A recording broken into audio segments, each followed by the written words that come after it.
Hello everyone and welcome to seven horizons. मेरा नाम आकाश है एंड हमारा आज का टॉपिक है फंडामेंटल एनालिसिस। आप में से काफ़ी लोगों ने फंडामेंटल एनालिसिस के बारे में सुना होगा। टीवी पे काफ़ी ज़्यादा एनालिस्ट आते हैं, काफ़ी सारे, एंड कुछ कंपनीज़ के फंडामेंटल्स बताते हैं, बैलेंस शीट के बारे में बात करते हैं, एक्सेट्रा एक्सेट्रा। बट एक्चुअल में उसका एप्लीकेशन और उसका एक्सटेंट कि आप कहाँ तक उसको यूज़ कर सकते हो, ये जानना बहुत ज़रूरी होता है। आप में से काफ़ी लोग टेक्निकल एनालिसिस की तरफ ज़्यादा इंक्लाइंड होते हैं कि हाँ, टेक्निकल्स बहुत बेटर होते हैं, आपको अगर पैसे बनाने हैं तो ठीक है, ओके, आई एग्री। बट कहीं ना कहीं पे वेल्थ क्रिएशन का जो बात आती है, जो हमने लास्ट सेशन में देखा था कि वेल्थ क्रिएशन क्यों इम्पोर्टेंट होता है, वो आप अचीव कर सकते हो वाया फंडामेंटल एनालिसिस।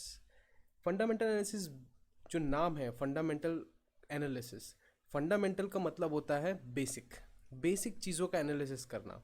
अब आप सिर्फ फंडामेंटल एनालिसिस को सिर्फ इक्विटी तक लिमिटेड नहीं रख सकते हैं, ये हर एक टाइप के एसेट क्लास पे ये आप अप्लाई कर सकते हैं। आपको करना ये होता है कि आपको ये अंडरस्टैंडिंग डेवलप करनी पड़ेगी कि जो चीज़ आप एनालाइज कर रहे हो, जिस कंपनी को, जिस एसेट को आप एनालाइज कर रहे हो, उसका रीच, उसका बेसिक फंक्शन क्या है। जैसे फॉर एग्जांपल हम मान के चलते हैं, किसी एक कंपनी का एग्जांपल लेते हैं जिसका काम है सोप तैयार करना, साबुन जो आप डेली यूज़ करते हैं। अब अगर मैं आपको बोलूं कि उस कंपनी ने साबुन बनाने का काम करना शुरू किया था, लेकिन अब बनाते बनाते अब वो कोई और प्रोडक्ट बनाने लग गए, वो फ़ोन्स बनाने लग गए, बहुत ही ज़्यादा अपोजिट प्रोडक्ट है। सो बेसिकली ऐसे टाइम पे आपका व्यू क्या रहेगा कि कंपनी अच्छी है, बुरी है। ऑफ कोर्स इसमें काफ़ी सारे एंगल्स भी इन्वॉल्व होते हैं, लेकिन हाँ, अगर किसी कंपनी का एग्जिस्टेंस किसी एक पर्टिकुलर प्रोडक्ट बनाने के लिए है और वो कम्प्लीटली दूसरे प्रोडक्ट को अगर बनाने लग जाए, तो कहीं ना कहीं पे मैनेजमेंट साइड में मैनेजमेंट कुछ कुछ तो गड़बड़ है कंपनी में। सो ये सारी चीज़ें एनालाइज करना is called fundamental analysis. Before going forward, मैं दो लोगों के नाम आपके साथ शेयर करूंगा जो आप लोग गूगल सर्च करके देखिए। हमने इंडिया में काफ़ी सारे इन्वेस्टर्स और बड़े बड़े नाम जैसे राकेश झुनझुनवाला, इनके नाम सुने हुए हैं, जिन्होंने छोटे से स्टार्ट करके बहुत करोड़ों का एम्पायर खड़ा कर दिया है। बट इनसे भी बेटर एक एग्जांपल है जिनका नाम है पीटर लिंच। पीटर लिंच, मैं रिपीट कर रहा हूँ। इनकी एक बुक है one upon wall street. I would suggest कि आप ये अपनी लिस्ट में डालें और इसको एक बार ज़रूर पढ़िए। अगर आप मार्केट में टिकना चाहते हैं, मार्केट में इन्वेस्टमेंट करना चाहते हैं एंड सक्सेसफुली पैसा बनाना चाहते हैं, तो आपको इनकी बुक ज़रूर पढ़नी चाहिए। अब पीटर लिंच की खास बात क्या है, इन्होंने 1977 में म्यूचुअल फंड मैनेजर जो होते हैं इसका काम शुरू किया था, एंड इन्होंने एक फ़ंड को मैनेज किया था फॉर 13 ईयर्स, 13 साल, 1990 तक। और इनका रिकॉर्ड रहा है इन 13 सालों में इनका CAGR, compounded annual growth rate जो है, annual growth rate, that was around 29.2%। इन्होंने सालाना रिटर्न दिया है 29.2% कंसिस्टेंटली। सो ये बहुत बहुत बड़ा अचीवमेंट है। इन्होंने एक $14 मिलियन, 14 मिलियन डॉलर एसेट जो था, इसको बढ़ा बढ़ा के $14 बिलियन में कन्वर्ट किया। तो ये बहुत बड़ा अचीवमेंट है। अगर आप उनकी बुक पढ़ते हैं, बहुत इंटरेस्टिंग है, बहुत सिंपल वर्ड में उन्होंने बहुत कॉम्प्लिकेटेड चीज़ों को समझाया हुआ है। आपकी रोज़मर्रा की जो ज़िंदगी है, आप जो डेली नीड्स की जो सामान खरीदते हैं, आप इनसे फंडामेंटल एनालिसिस सीख सकते हैं, आप इनसे स्टॉक सिलेक्शन सीख सकते हो। बहुत इंटरेस्टिंग चीज़ है। हम लोग आगे जब कंपनी एनालिसिस और आगे डिटेल में जाएंगे तो हम ये सब चीज़ें देखेंगे। सो मूविंग फॉरवर्ड, हम लोग क्या क्या कोर्स में पढ़ने वाले हैं। सो फंडामेंटल एनालिसिस के कोर्स स्ट्रक्चर में आप इसको दो पार्ट में डिवाइड करिए। फर्स्ट 4 जो सेगमेंट्स है वो, और सेकंड 4 जो सेगमेंट्स हैं वो। हम लोग आज कोशिश करेंगे कि पहले दो सेगमेंट फर्स्ट सेशन में कवर अप करेंगे, that is introduction to fundamental analysis and mindset of an investor. फिर हम लोग कॉर्पोरेट एक्शन और अप्रोच कैसी होनी चाहिए इस पे ध्यान देंगे। फिर लेटर ऑन जो पार्ट है वो थोड़ा कॉम्प्लिकेटेड हो जाएगा, क्योंकि economic analysis, industry analysis, company analysis, यहाँ पे एक्चुअल कैलकुलेशन और एक्चुअल मेन एडवांस जो है आपका एप्लीकेशन फंडामेंटल एनालिसिस का, ये यहाँ से शुरू होगा। But before jumping to industry analysis, economy analysis या company analysis, you should understand कि मार्केट के फंडामेंटल्स कैसे आप समझ सकते हो, आपका माइंडसेट कैसा होना चाहिए, एंड एक्चुअल में डिफरेंस क्या है फंडामेंटल एनालिसिस और टेक्निकल एनालिसिस का। सो ये जो स्ट्रक्चर तैयार किया हुआ है, इसी को ध्यान में रखते हुए किया गया कि आपके बेसिक जो टर्म्स हैं वो सारी चीज़ें क्लियर हो जाए। हमने जो लास्ट सेशन जो किया था बेसिक्स ऑफ स्टॉक मार्केट का, उसमें टर्मिनोलॉजी वाला एक पार्ट कवर अप किया था, जिसमें काफ़ी सारे टर्म्स है जो वापस से यहाँ पे रिपीट होंगे। सो अगर आपने वो चीज़ नहीं देखी है, कुछ वहाँ पे डाउट रहा है, तो पहले वो रिवाइज करिए, then will go forward. So concept of fundamental analysis. So basically fundamental analysis का काम क्या होता है? कंपनी की इंट्रिंसिक वैल्यू निकालना, तय करना, कैलकुलेट करना। इंट्रिंसिक वैल्यू क्या होती है ये हमने ऑलरेडी लास्ट सेशंस में कवर अप किया हुआ है, so I won't repeat here. Intrinsic value basically company की एक्चुअल वैल्यू होती है। ये डिराइव करके जो एनालिस्ट होते हैं वो कंपनी के शेयर प्राइस से उसको कंपेयर करते हैं, एंड अगर कंपनी की इंट्रिंसिक वैल्यू से नीचे है उनका शेयर वैल्यू, मतलब अंडर वैल्यूड है, तो उसको बाय किया जाता है, एंड अगर उसके ऊपर है तो वो ओवर वैल्यूड है। तो फंडामेंटल डिसीजन लेना बहुत सिंपल हो जाता है। बेसिकली ये प्रोसेस करके आप कंपनी की एग्जैक्ट वर्थ क्या है, कि वो एक्चुअल में प्रॉफिटेबल है कि नहीं है, ये समझना होता है। कंपनी बहुत सारे काम करती है, काफ़ी सारी कंपनीज ऐसी हैं जो एक से ज़्यादा प्रोडक्ट्स पे काम करती है। सो हमारा अप्रोच हमेशा ऐसा होना चाहिए कि हम कंपनी के प्रोडक्ट को समझें, कि कंपनी क्या प्रोडक्ट बनाती है या क्या सर्विस प्रोवाइड करती है। क्योंकि हर एक जो एक्टिविटी होती है, मार्केटिंग के बोल लीजिए, इन्वेस्टमेंट से रिलेटेड हो गया, जो भी XYZ एक्टिविटी है, वो इन्हीं के प्रोडक्ट के सर्विसेज के अराउंड ही रिवॉल्व करती है। अगर आप कंपनी के प्रोडक्ट की अंडरस्टैंडिंग पकड़ पाए कि हाँ ये कंपनी का प्रोडक्ट है, ये कंपनी ऐसे बनाती है और ऐसे डिलीवर करती है, जितना सिंपल उतना एफिशिएंट रहेगा। आप हिस्टोरिकल डेटा अगर टेस्ट करेंगे, वो बिजनेसेस जिनका बिजनेस मॉडल बहुत सिंपल रहा है, स्टॉक मार्केट में ज़्यादा सक्सेसफुल रहे हैं। मैं अपने सेशंस में कंपनीज के नाम नहीं ले सकता अभी, बट हाँ डाउट क्लियरिंग सेशंस रहेंगे, हम ज़रूर कंपनीज पे बात करेंगे। आई होप आप वहाँ पे हम मुझसे सवाल पूछेंगे। मूविंग फॉरवर्ड, फंडामेंटल एनालिसिस कैसे किया जाता है? तो बेसिकली हर एक पब्लिक लिमिटेड जो कंपनी होती है, हम उसका एनालिसिस कर सकते हैं। सिंपल है, हर एक कंपनी जो पब्लिक लिमिटेड होती है उनका डेटा पब्लिक में अवेलेबल होता है। आप उनकी वेबसाइट से जाके ले सकते हैं एनुअल रिपोर्ट्स, या आप एक्सचेंजेस की वेबसाइट से जाके ले सकते हैं। हम लोग आगे जब एनालिसिस करेंगे तो हम लोग डेटा सोर्सेज पे भी बात करेंगे कि कहाँ से वो डेटा लेना चाहिए और कौन सा डेटा कैसे एनालाइज किया जाता है।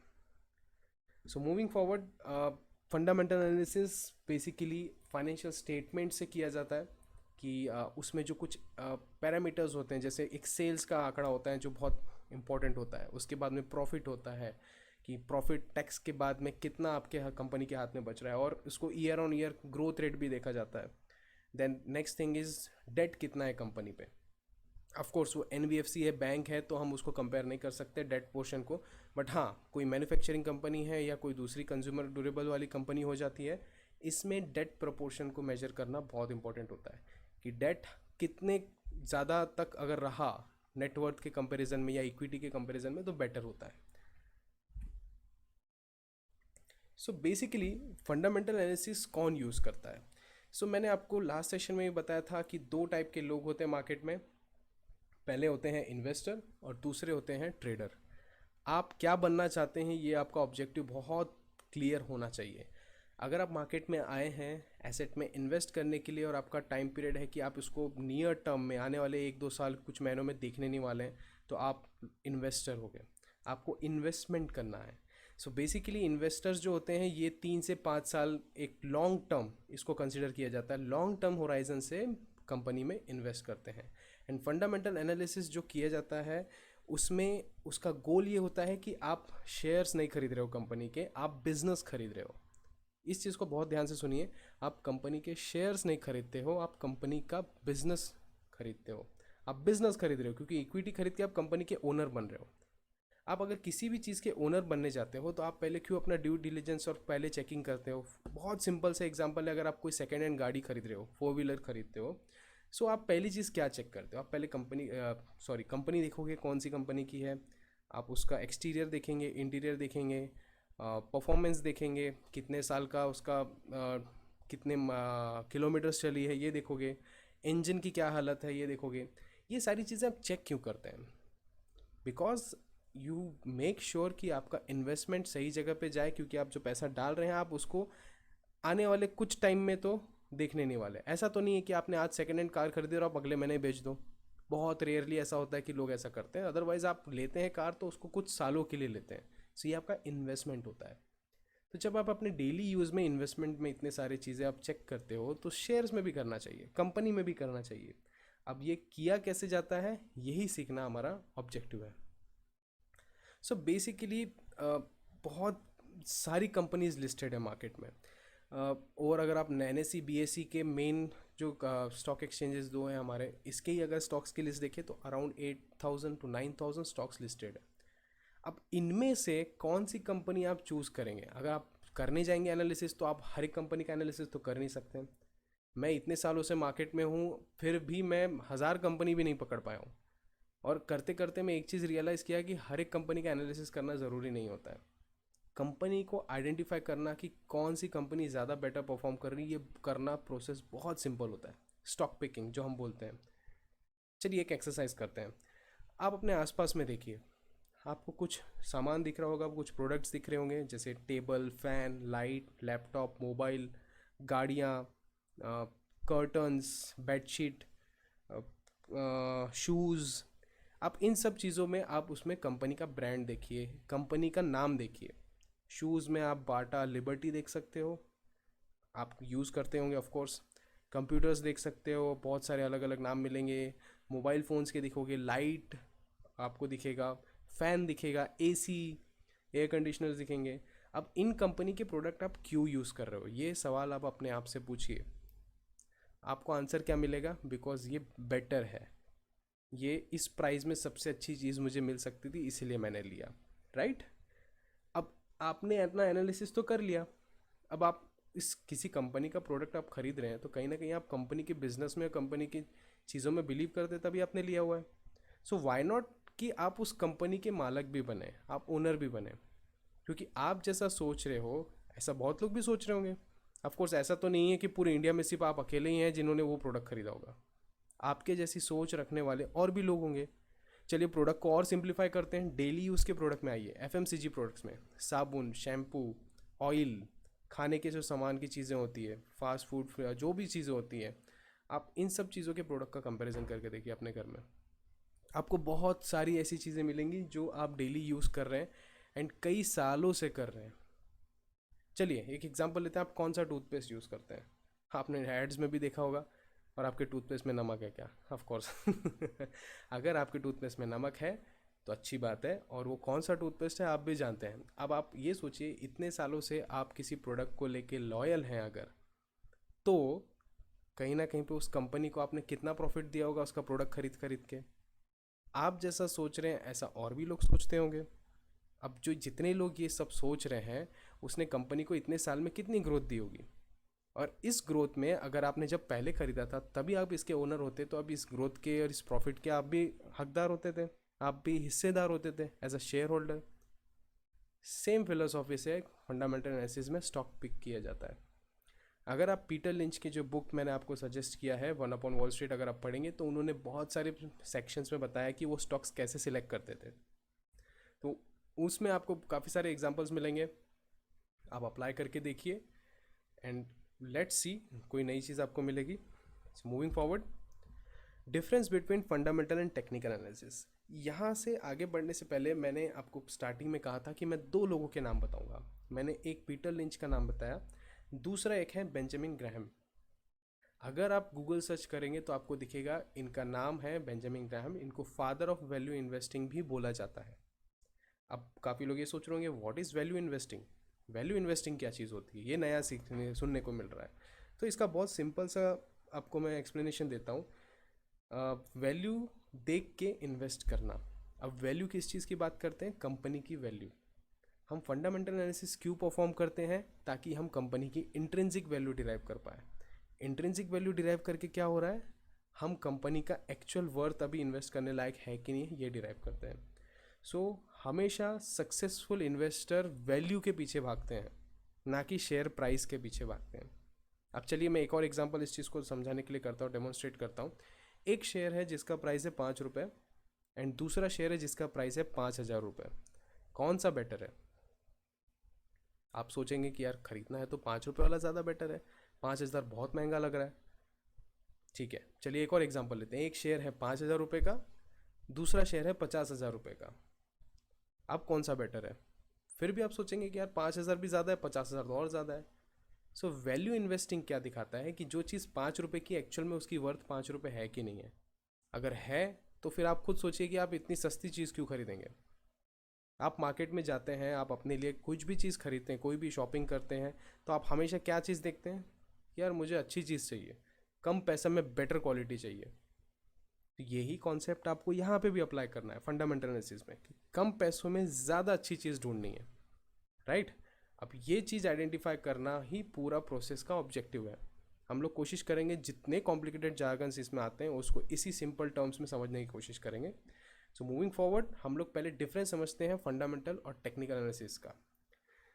सो starting with definition, fundamental analysis क्या डिफाइन करता है कि it calculates stock value using economic factors which are known as fundamentals. तो बेसिक चीज़ों से वो स्टॉक का वैल्यू आइडेंटिफाई करता है।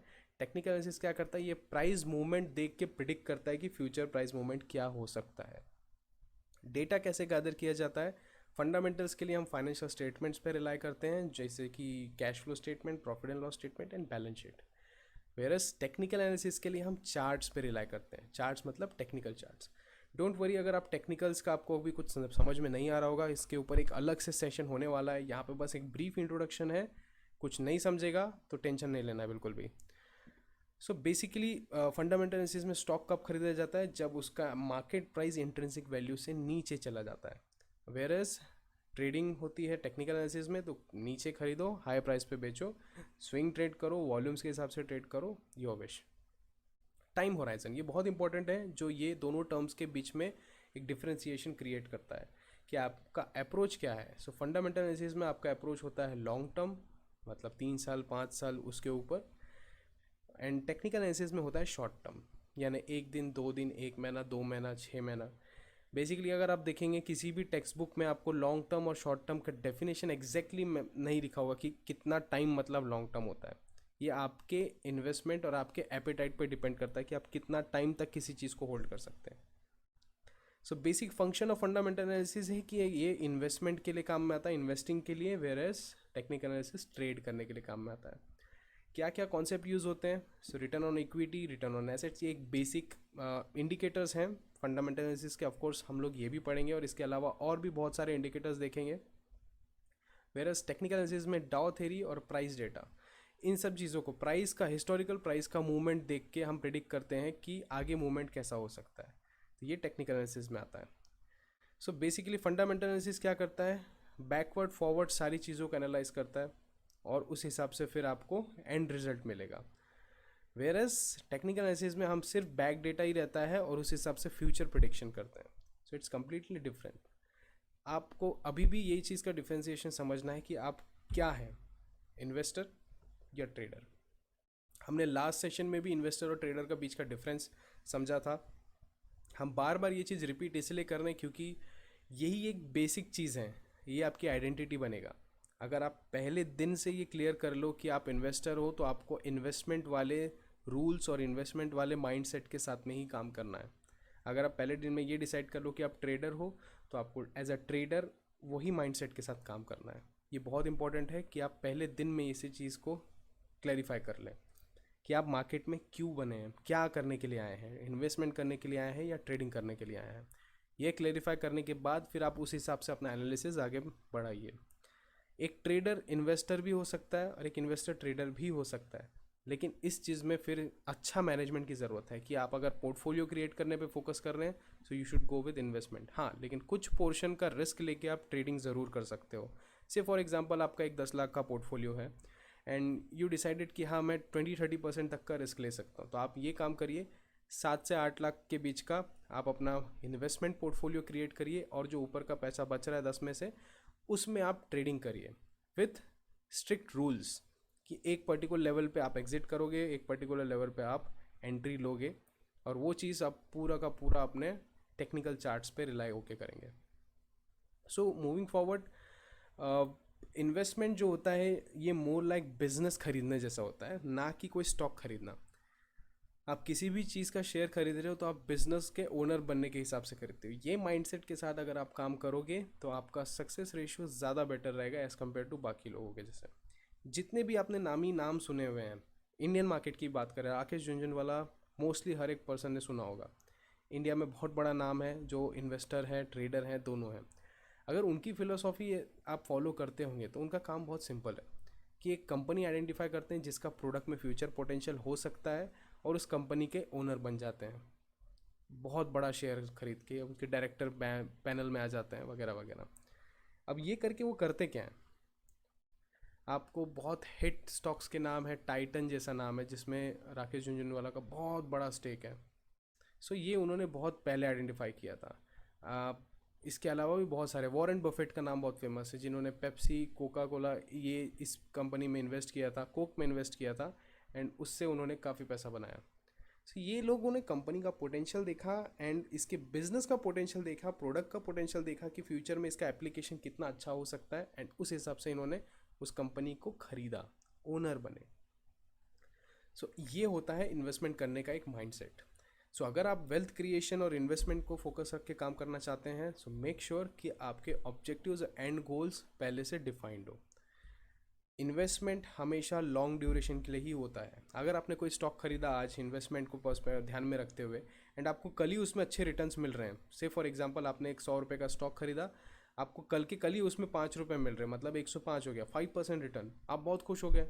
लेकिन कहीं ना कहीं आपका ऑब्जेक्टिव था कि आप उसको लॉन्ग टर्म के लिए होल्ड करोगे क्योंकि ये आने वाले टाइम में 200 भी हो सकता है, 300 भी हो सकता है, और आप उसमें 5 रुपये लेके एग्जिट हो गए। सो ये माइंडसेट गलत हो गया। ये ट्रेडर का माइंडसेट होता है। इन्वेस्टर का माइंडसेट बहुत क्लियर होता है कि मैंने सेट ऑफ रूल्स जो है मेरे, ये डिक्टेट करते हैं कि मेरा ऑब्जेक्टिव है कि कंपनी में ये चीज़ें होंगी, इनके प्रोडक्ट बिकेंगे, 1 महीने 2 महीने बाद जो रिजल्ट आएगा, क्वार्टरली रिजल्ट आएगा, एनुअल रिजल्ट आएगा, उसके हिसाब से मैं इस कंपनी से एग्जिट लूँगा। एक और बहुत इंपॉर्टेंट चीज़ है ड्यूरेशन की, जो मैंने ऑलरेडी डिस्कस कर दी है, लॉन्ग टर्म होराइजन्स होता है इन्वेस्टर का। एंड लास्ट पॉइंट जो मैं इसमें ऐड करूँगा वो ये है कि आप लोगों को फंडामेंटल एनालिस्ट जो होते हैं ये हमेशा रिटर्न्स परसेंटेज में ना डिस्कस करते हुए टाइम्स में डिस्कस करते हैं कि 2 टाइम्स, 2x, 3x, 4x।